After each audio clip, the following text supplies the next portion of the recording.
এরকমও দেখা গেছে যে জীবিত ব্যক্তি কিন্তু তাকে দেখাচ্ছে মৃত। আবার সন্তোষপুরে যে অভিযোগ সামনে এলো, খসড়া ভোটার তালিকায় মৃত ব্যক্তি, কিন্তু তাও তার নাম সন্তোষপুরের খসড়া ভোটার তালিকায় রয়েছে।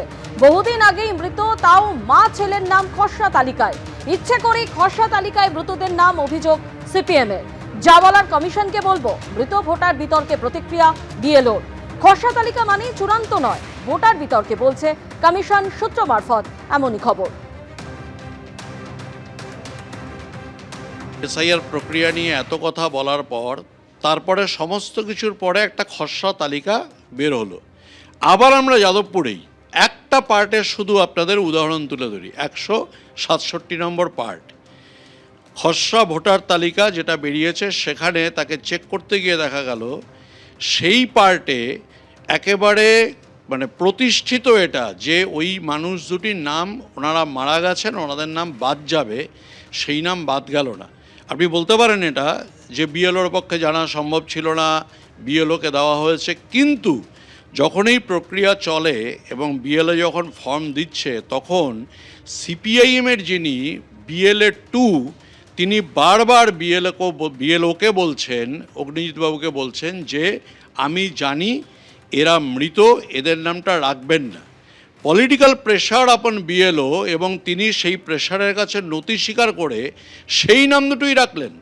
বামেদের তরফ থেকে অভিযোগ করা হয়েছে যে 167 নম্বর পার্টে এই সুমন চক্রবর্তী, যিনি আপনার দাদা, এবং আপনার মা লীলা চক্রবর্তী দুজন মারা গিয়েছেন, কিন্তু তারপরেও যে খসড়া তালিকা প্রকাশ হয়েছে সেই খসড়া তালিকাতেও ওনাদের দুজনের নাম রয়ে গিয়েছে, ভুয়ো ভোটার রয়েই গিয়েছে।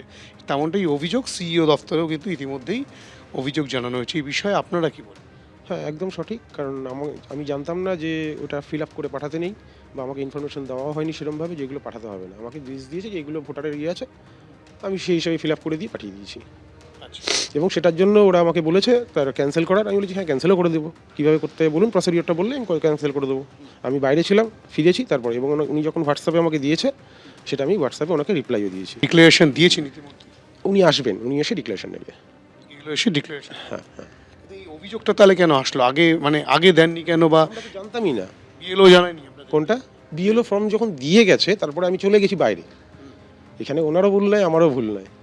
আচ্ছা, কারণ আমরা এগুলো ডিটেলস জানি না এসআইআর। এবার এসআইআর বলেছে ফর্ম ভোটার কার্ডের নাম আছে, আমি বলেছি হ্যাঁ ভোটার কার্ডের নাম আছে, নিয়ে নিয়েছি। আচ্ছা। সেই অনুযায়ী, হ্যাঁ সেই হিসাবে নিয়েছি। নাহলে সুমন চক্রবর্তী তার মানে মারা গিয়েছেন, লীলা চক্রবর্তী হ্যাঁ হ্যাঁ একদম মারা গেছেন। আপনারা তাহলে বাদ দেওয়ার প্রক্রিয়া করবেন? একদম অবশ্যই করবো, কেন করবো না? যখন জেনে গেছি যেটা বাদ দিতে হবে, তা আমাকে বাদ দিতেই হবে। নজর রাখবো পরের খবরে। আমেরিকার হাতে সস্ত্রীক বন্দী ভেনেজুয়েলার প্রেসিডেন্ট, কোর্টে পেশ। জেল থেকে ভেনেজুয়েলার প্রেসিডেন্টকে কোর্টে আনার ছবি প্রকাশ্যে।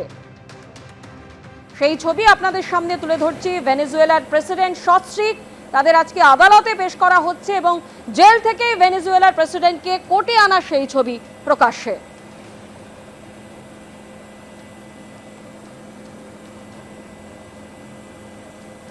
সরাসরি নিউজরুম থেকে আমাদের প্রতিনিধি রাজশ্রী দত্তগুপ্ত আমাদের সঙ্গে রয়েছেন। রাজশ্রী, ইতিমধ্যেই সস্ত্রীক ভেনেজুয়েলার প্রেসিডেন্ট, তাদেরকে আদালতে পেশ করা হয়েছে, কিন্তু সারা বিশ্ব জুড়েই যে প্রশ্ন এই মুহূর্তে ঘুরে ফিরে আসছে যে কিভাবে আমেরিকা অন্য দেশে গিয়ে এইভাবে আক্রমণ করতে পারে, এইভাবে হামলা চালাতে পারে।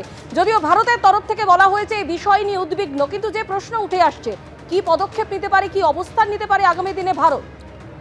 দেখো, প্রথমে বলি যে আজকে প্রায় দুদিন পরে ভেনেজুয়েলার প্রাক্তন প্রেসিডেন্ট তার একটা ভিডিও প্রকাশ্যে এলো, যেখানে সস্ত্রীক মাদুরোকে একটা জেল থেকে কোর্টে নিয়ে যাওয়া হচ্ছে।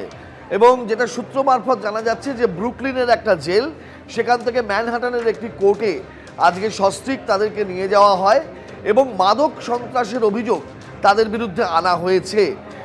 বিশ্লেষকরা বলছেন যেভাবে, যে কায়দায়, অতর্কিতে আমেরিকা হামলা চালিয়ে ভেনেজুয়েলার প্রাক্তন প্রেসিডেন্ট মাদুরোকে সস্ত্রীক কার্যত অপহরণ করে নিউ ইয়র্কে নিয়ে এসেছিল, তার একটা যুক্তি বা একটা গ্রহণযোগ্য ব্যাখ্যা সামনে রাখার জন্যই এদের বিরুদ্ধে মাদক সন্ত্রাসের অভিযোগ আনা হয়েছে, এবং আজকে তাদের আদালতের সামনে পেশ করা হয়েছে।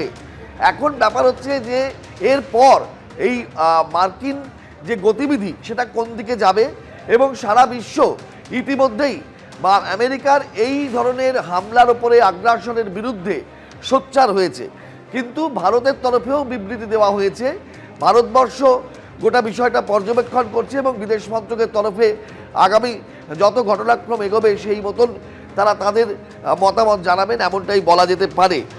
ব্রুকলিনের জেল থেকে বেরোনোর সময় কিছু সমর্থক জেলের বাইরে দাঁড়িয়েছিলেন এবং তাদের মুখে যেটুকু সূত্র মারফত শোনা যাচ্ছে যে যুদ্ধ চাই না, এই স্লোগান শোনা যাচ্ছে। অর্থাৎ একটা আবহ তৈরি হয়েছে যে আবার নতুন করে একটা যুদ্ধের আবহ তৈরি হতে পারে, একটা সংঘাতের আবহ তৈরি হতে পারে, সেটা কিন্তু কেউই চাইছেন না। আমেরিকাতে বসবাসকারী মানুষও চাইছেন না। এখন দেখার বিষয় ভেনেজুয়েলার প্রতি এই যে আক্রমণ, তেলের দখল নিয়ে নেওয়া, সেই দেশ পরিচালনায় আমেরিকা কি ভূমিকা নেয়। যা তারা বলছেন যে শুধুমাত্র খনিজ তেলের ভান্ডার তারা নিয়ন্ত্রণ করবেন, কিন্তু নিত্যদিনের ভেনেজুয়েলার যে প্রশাসন তারও কি দখল নিয়ে নেবে আমেরিকা? এই প্রশ্নগুলো কিন্তু এখন ঘুরে ফিরে বেড়াচ্ছে। রাজস্বী, তুমি আমাদের সঙ্গে থাকো। মাদক সন্ত্রাসের অভিযোগে ভেনেজুয়েলায় আমেরিকার এয়ার স্ট্রাইক এবং আমেরিকার হাতে বন্দী প্রেসিডেন্ট নিকোলাস মাদুরো স্ত্রী সিলিয়া মাদুরো বন্দী করার পরই আজই তাদের প্রথম নিউ ইয়র্কের আদালতে পেশ করা হলো।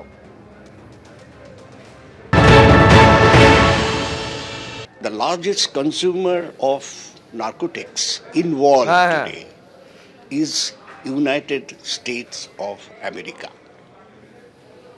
Almost 25% of the narcotics produced, namely cocaine or marijuana, are consumed by American citizens, and that too 12th grade. সেইটা ওরা নিজেরা কন্ট্রোল করতে পারে না, কনজামশনটা কন্ট্রোল করতে পারে না, অথচ অন্য দেশের উপর দখলদারি করে। সত্যি সত্যি সেই দেশটা যার ওই রকম একটা বিরাট অয়েল রিজার্ভ আনট্যাপড পড়ে রয়েছে, যারা largest oil reserve in the world today, তারপরে শুনছি আবার 10,000 টন নাকি গোল্ড রিজার্ভ আছে। গোল্ড রিজার্ভ মানে খনিজ গোল্ড আমি বলছি। এরকম একটা সোনার চিড়িয়ার দেশকে যদি কোনো রকমে বাগে পাওয়া যায়, তাহলে পরে oil is going to help America. চায়নাকে তো কিছু করে না, কই রাশিয়াকে তো করার মতন মাসেল পাওয়ার নেই। এবিপি আনন্দ, এগিয়ে থাকে, এগিয়ে রাখে।